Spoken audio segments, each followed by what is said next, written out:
Hello there, it's Tim, Golf 5 Tango Mike, and in this video we're going to look at the sort of propagation you can expect on HF in the UK in the winter months.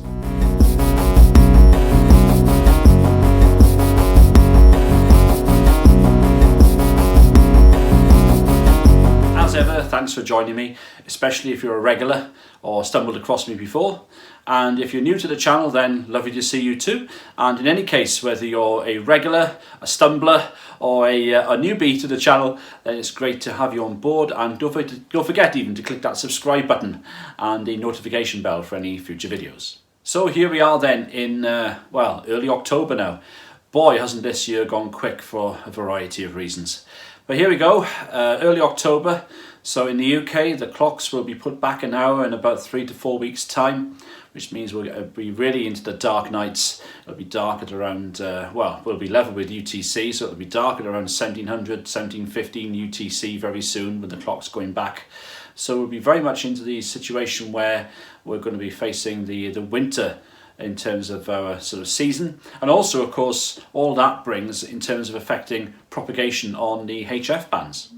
So when we're looking at the effects of winter on HF DX possibilities in the Northern Hemisphere, that is, it's worth looking at the ionosphere and the different layers that get ionized and the effects of that on HF propagation. Now, as you may recall or know from your training, or you might know this already, the ionosphere has 4 layers. We've got the D layer, which is the lowest layer, then we've got E layer, then F1, then F2. And the sun plays its part by ionizing, basically charging up the particles in the ionosphere. So whilst there's sunlight, whilst there's daylight, effectively what happens is that all 4 layers get ionized, get charged up by the sun. Now when we get the sun set, what happens then is that the D and E layers very soon lose their ionization. And this is important, especially for lower frequencies in the winter, when we're looking at 40 meters and 80 meters especially, and of course 160. Because what then happens is that the D layer, effectively, once it gets ionized in the day, acts as a sort of attenuator really, in terms of signals. And the lower the frequency you get, the greater the attenuation. Which is why in the daytime, quite often 80 meters, while it's not being completely closed, it is closed for any DX. In fact, you're restricted to fairly close-in contacts within a few hundred miles perhaps, maybe slightly more sometimes, but certainly that's the sort of level you're looking at for 80 meters, and to a lesser extent on 40 meters too. So the D and E layers effectively disappear after sunset, leaves us with the F1 and F2 layers. Now, they don't lose their ionization, their charge, which means they merge together, and then allow on the lower frequencies suddenly for much longer contacts to be possible. Now, think about it this way. If you hear or listen to medium wave broadcast stations, if you like, that's just above, of course, 1 megahertz. Now, that's obviously lower even than 80 meters and below top band, in fact, of course. Now, what does that mean? Well, what it means is that in the night, I don't know about you, when I was listening to sort of Radio 5 or medium wave in the night, it becomes more difficult because suddenly signals from further afield into continental Europe and sometimes beyond really fight for the right to be heard over something like Radio 5 Live. In the day, you wouldn't have that interference. And that's an example of how the F layer suddenly brings in those stronger signals during the evening as the D and E layers effectively fall away. So during the Northern Hemisphere winter, the Earth makes its closest approach, if you like, to the sun. And what that means is that basically the density of ionization that takes place in the ionosphere becomes greater. In fact, I think it's about 5 times greater, I think, than the summers. Can be up to 5 times greater. And that allows for some useful DX during the winter months. Often the maximum usable frequency, the MUF, is actually a lot higher in the winter than it can be in the summer. So why is that significant? The MUF is the highest radio frequency that will allow a refraction of the signal off the ionosphere and back down from one station to another.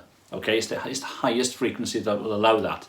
And that's important because the higher in frequency we go, then the more difficult it is for signals often to refract. So the MUF, the maximum usable frequency, is effectively the highest frequency, the highest median frequency, which allows for skywave propagation to occur in about 50% of the days in a month. The thing about the winter time, of course, is that 20 metres tends to close on or around very soon after sunset, which is pretty early. Now, if like me, you work sort of 9 till 5 or thereabouts during the week, then 20 metres, unless you've got some time you can sneak off during the day to use your radio, isn't going to be very reliable. So 40 and 80 metres are probably the bands to go on. Top band, if you've got the space for it, of course, as well, 160 there. But if you're looking for reliable or longer distance contacts on HF during the winter, in the evening, then it's 40 and 80 metres.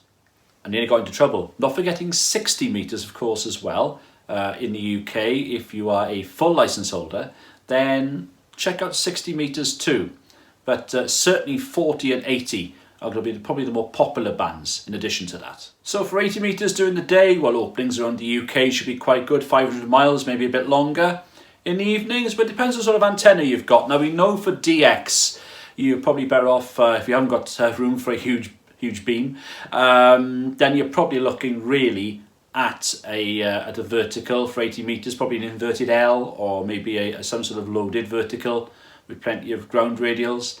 But you can work some good DX on 80 metres, of course, bearing in mind the likely, probably slightly higher noise levels you're going to experience with that sort of antenna if you're doing it at home in a fairly built-up area. But still, 80 metres is a viable option for you for DX during the winter evenings. That's not to say, of course, you can't work DX with a fairly low horizontal antenna. If conditions are right, conditions are right. Maybe the other station across the pond in America is probably doing most of the heavy lifting with a very good system. So what? You're there, you're trying, you can work them. As far as DX is concerned, 40 metres is a very good band at this time of year. There's absolutely no questions at all. Now, in the late afternoon, 40 metres should be open from the UK very nicely into an easterly direction. So you could be working certainly into Eastern Europe, maybe down into Asia if conditions allow it. At sunset, propagation can sometimes shift down towards the south. So maybe down into Africa, possibly even down towards ZS, South Africa.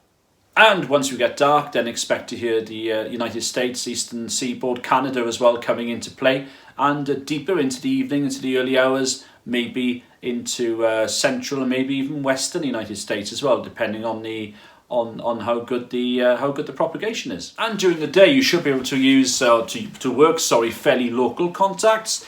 Maybe not into G within the UK. Again, depends on that individual day, but certainly around Europe should be quite an easy hop for you with a reasonably good antenna on 40 metres during the day in the winter. For 20 metres, well, during the day, DX openings can be plentiful during the winter time.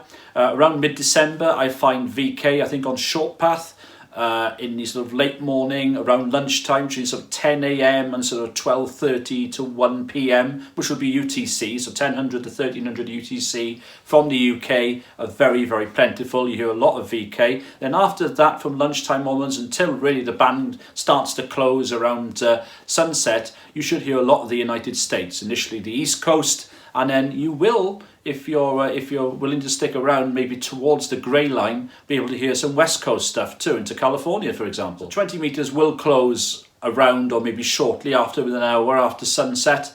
Although occasionally it's not unknown for you to hear places such as South America after sunset on 20 metres. But it depends really how in good shape in general the bands are. But in general terms, 20 metres, to a very large extent anyway, closes after sunset. But of course, there are always exceptions. So there you go. I hope that helps a little bit anyway, especially if you're new to HF and you haven't tried HF before.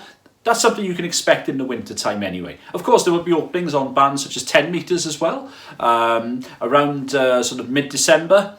Or around sort of into January as well. You do hear some nice conditions. 10 and into VHF even really opened up big time between Christmas and New Year in 2019 in the UK. So don't discount 10 metres. There will be long periods of silence, but you know, there will be around December time. Keep a little ear out for it. If you've got an antenna for 10 metres, you're able to get on 10. Just occasionally keep an eye out for openings, watch the cluster, or maybe, you know, if you've got a rig like the 7300, keep an eye on the scope, or just have a little spin around, because you never know.